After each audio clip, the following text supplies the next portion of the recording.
at Montlhéry. So let's take a look quickly at the 2 rounds. We'll have a more detailed look at them in future editions of Speed World. We're taking a look now at the grid coming round at the end of the warming up lap for the race at Donington Park. Round 6 of the BPR Global Endurance GT Championship, a championship that so far this year has been dominated by the McLarens. And once again, it's the McLarens dominating the front of this grid, with 5 McLarens taking the top 5 places for this race. On the front row is John Nielsen and Andy Wallace in their 2 McLarens, these with Goodyear tyres and the new Goodyear qualifier certainly working well here at Donington Park. The race getting underway then. John Nielsen taking the initial lead from Andy Wallace in 2nd place, with the 3rd fastest car, or in fact the 3rd car on through Redgate corner is the car of Ray Belm and Maurizio Sala, the car that's actually leading the championship at the moment, and that's ahead of the car of Pierre-Henri Raffanel and Lindsay Owen-Jones, and then the Gicardi McLaren right behind. So John Nielsen leading the early part of this race,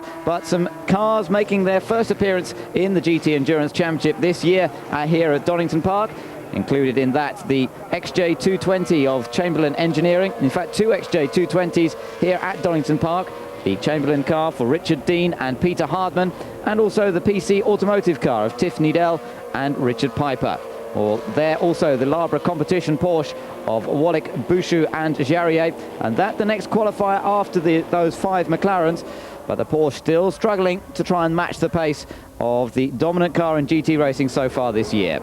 Fabien Giroux and Olivier Grillard's blue Gicardi car just holding off the advances of the Porsche in these early stages. But up front, the battle is on between the West McLaren of John Nielsen and Thomas Buescher and the Harrods car of Andy Wallace and Justin Bell, with Maurizio Sala then right behind in the Gulf-sponsored car. And this car, which has done so well over the course of the year so far, has taken 4 victories in the championship and currently leading the series. Well, there, the Chamberlain Engineering Jaguar, the Callaway Corvettes also here over the course of the weekend. But up front, it's the battling McLarens, and Ray Belm at the wheel of the 3rd position car at the moment. Well, all of the races in the Global Endurance GT Championship of 4 hours in duration. Preparations already being made for Le Mans by many of the teams and drivers, and the McLarens all going to be entered into the Le Mans 24-hour race. A lot of work going to try and make them ready to go through the whole distance. But back to the action at Donington Park, and John Nielsen was the first of the front runners to come in for his first scheduled pit stop. In for fuel only on this stop, and Nielsen, the very experienced former top Formula 3 racer who turned his attention to sports cars and has been one of the top sports car racers for many years now.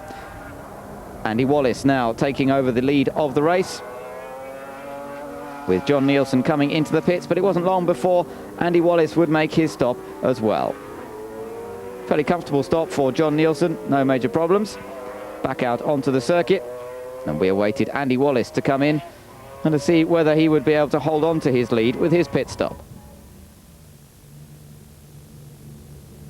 Wallace, a very experienced sports car driver himself, of course, having raced for Jaguar at Le Mans and having taken victory there in recent years, and now back into sports car racing with the growth and development of the GT series. Another good stop by the Dave Price team.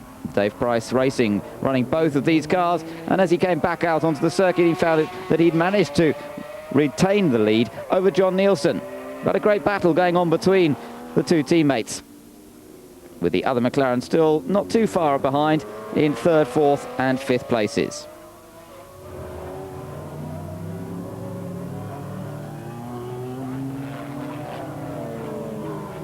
Problems, however, for the Ray Belm Maurizio Sala car.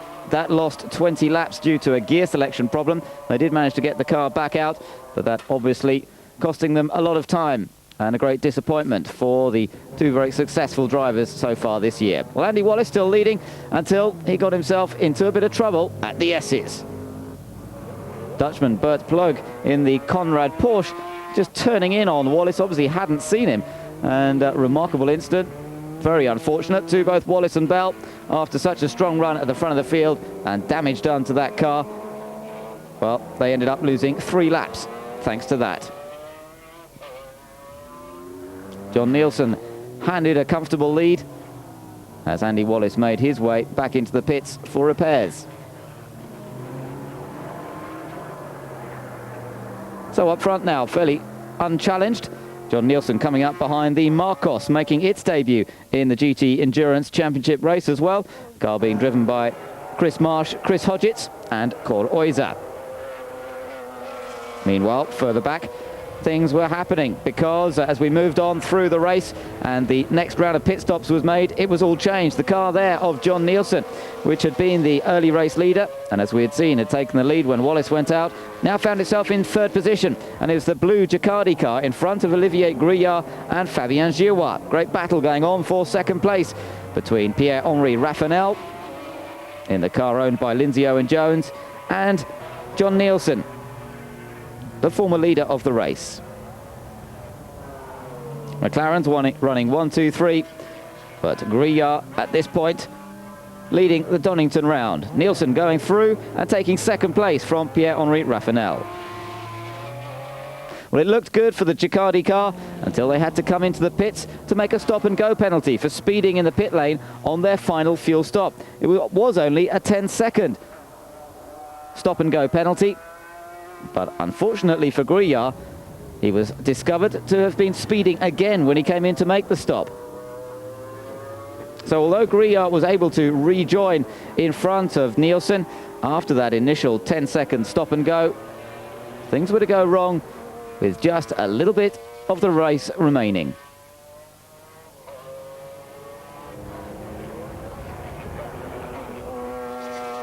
In fact, they had to go back into the pits and they were handed a 4-minute stop-and-go penalty in the Gicardi car, but then just after they'd come out again to try and see if they could still get a top finish, suddenly the Gicardi car was going very slowly indeed, and they went out with transmission failure with just 16 laps to go.